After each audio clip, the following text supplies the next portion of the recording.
4 খলিফার 1 খলিফার মতো রাতে রাতে গিয়ে মানুষের বাসায় গিয়ে উনি সহযোগিতা করতেন। এই ব্যারিস্টার সুমন মানবতার ফেরিওয়ালাকে আজকে কোনো এলিগেশন ছাড়া এভাবে আটকিয়ে রাখা হয়েছে, এর তীব্র নিন্দা, তীব্র প্রতিবাদ জানাই। আমি আসলে অনেক ইমোশনাল হয়ে যাই যখন সুমন ভাইয়ের কথাটা আসলে মনে পড়ে। উনি এত ভালো একজন মানুষ, যে হচ্ছে মানুষের জন্য কাজ করবে, যে ভালো কথা বলবে এবং যে দেশ এবং সত্য ইতিহাস নিয়ে কাজ করবে, তার বিরুদ্ধে দাঁড়ানোর লোকের অভাব নাই। ব্যারিস্টার সুমন আমার দেখা বাংলাদেশে যদি ভালো মানুষ কেউ থাকে, যদি 10 জন থাকে, তার মধ্যে ব্যারিস্টার সুমন হচ্ছে গিয়ে একজন।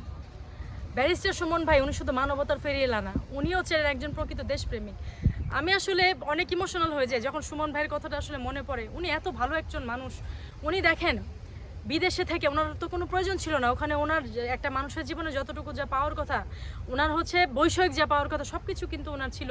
তারপর উনি দেশের টানে এদেশে এসেছেন। ওনার নামে কোনো এলিগেশনস নাই, কোনো অকারেন্স নাই। উনি সিলেট থেকে আরম্ভ করে ঢাকা পর্যন্ত উনি কোন ভালো কাজটায় জড়িত না ছিলেন। সেই ব্যারিস্টার সুমন উনি কিন্তু জুলাইয়ের এই ইয়ের পরে, এই ম্যাসাকারের পরে কিন্তু উনি বলেছিলেন যে এ দেশটা আসলে কি হবে এবং অনেক বড় মেটিকুলাস ডিজাইন।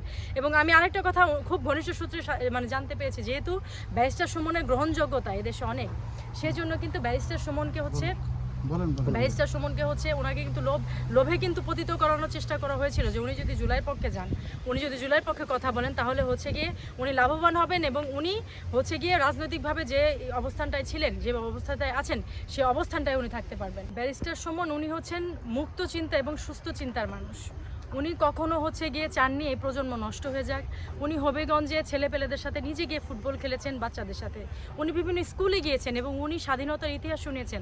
তবে উনি একটা কথা সবসময় বলতেন যে এই বাংলায়, এই বাংলাদেশে যে হচ্ছে মানুষের জন্য কাজ করবে, যে ভালো কথা বলবে এবং যে দেশ এবং সত্য ইতিহাস নিয়ে কাজ করবে, তার বিরুদ্ধে দাঁড়ানোর লোকের অভাব নাই। দেখবেন যে কোনো সময় আপনাদের এভাবে করে সিলেটি ভাষায় বলছে, যে কোনো সময় দেখবেন আপনাকেও ব্যারিস্টার সুমন আমি আর নাই, আমি গুম হয়ে গেছি, এই কথাটা উনি সবসময় বলতেন। কিন্তু কে জানতো এই কথাটা এভাবে সত্য হয়ে যাবে। আমরা ব্যারিস্টার সুমন ওনার মুক্তি চাই এবং অচিরে উনি আমাদের মধ্যে ফিরে আসবেন ইনশাল্লাহ। যেদিনে হোক দেখবেন আমাদের প্রধানমন্ত্রী শেখ হাসিনা উনি যখন দেশে আসবেন, তখন উনিও দেখবেন এই দেশে আমাদের মধ্যে ফিরে আসবে। এরকম একটা মানুষ, উনি নিজের টাকা ব্রিজ করেছেন, কিন্তু কখনো বলেননি যে এই টাকা ওনার দ্বারা হচ্ছে প্রণোদিত। উনি নিজের টাকা হচ্ছে স্কুল করেছেন। উনি জলাশয় নিজে গিয়ে, সেই সিলেটের জলাশয় যেটা শাহজালাল মাজার, সেই জলাশয় উনি নিজের হাতে গিয়ে পরিষ্কার করেছেন এবং সিলেটের বিভিন্ন জায়গায় ভূপতিত যেগুলি বাজে আবর্জনা মুক্ত করেছেন, যেগুলি জমি, এবং হ্যাঁ উনি বিভিন্ন ব্রিজ, বিভিন্ন স্থাপনা করেছেন যেখানে ওনার নিজে ডোনেটিং করা টাকা ছিল ব্যারিস্টার সুমনের। এইগুলি উনি করেছেন। মানুষ তাকে অনেকে চিনতেও না। উনি গিয়ে মানুষের দুয়ারে গিয়ে সেই 4 খলিফার 1 খলিফার মতো রাতে রাতে গিয়ে মানুষের বাসায় গিয়ে উনি সহযোগিতা করতেন। এই ব্যারিস্টার সুমন মানবতার ফেরিওয়ালাকে আজকে কোনো এলিগেশন ছাড়া এভাবে আটকিয়ে রাখা হয়েছে, এর তীব্র নিন্দা, তীব্র প্রতিবাদ জানাই। এরকম একটা ব্যারিস্টার সুমন কি এরা পারবে বানাতে? এরকম ব্যারিস্টার সুমন কি 2-3 যুগ চলে গেলে আবার আসবে? এরকম সুমন কি আমরা আর পাবো? আমরা অচিরে ব্যারিস্টার সুমনের জন্য আমরা আন্দোলন করব কোর্টে গিয়ে।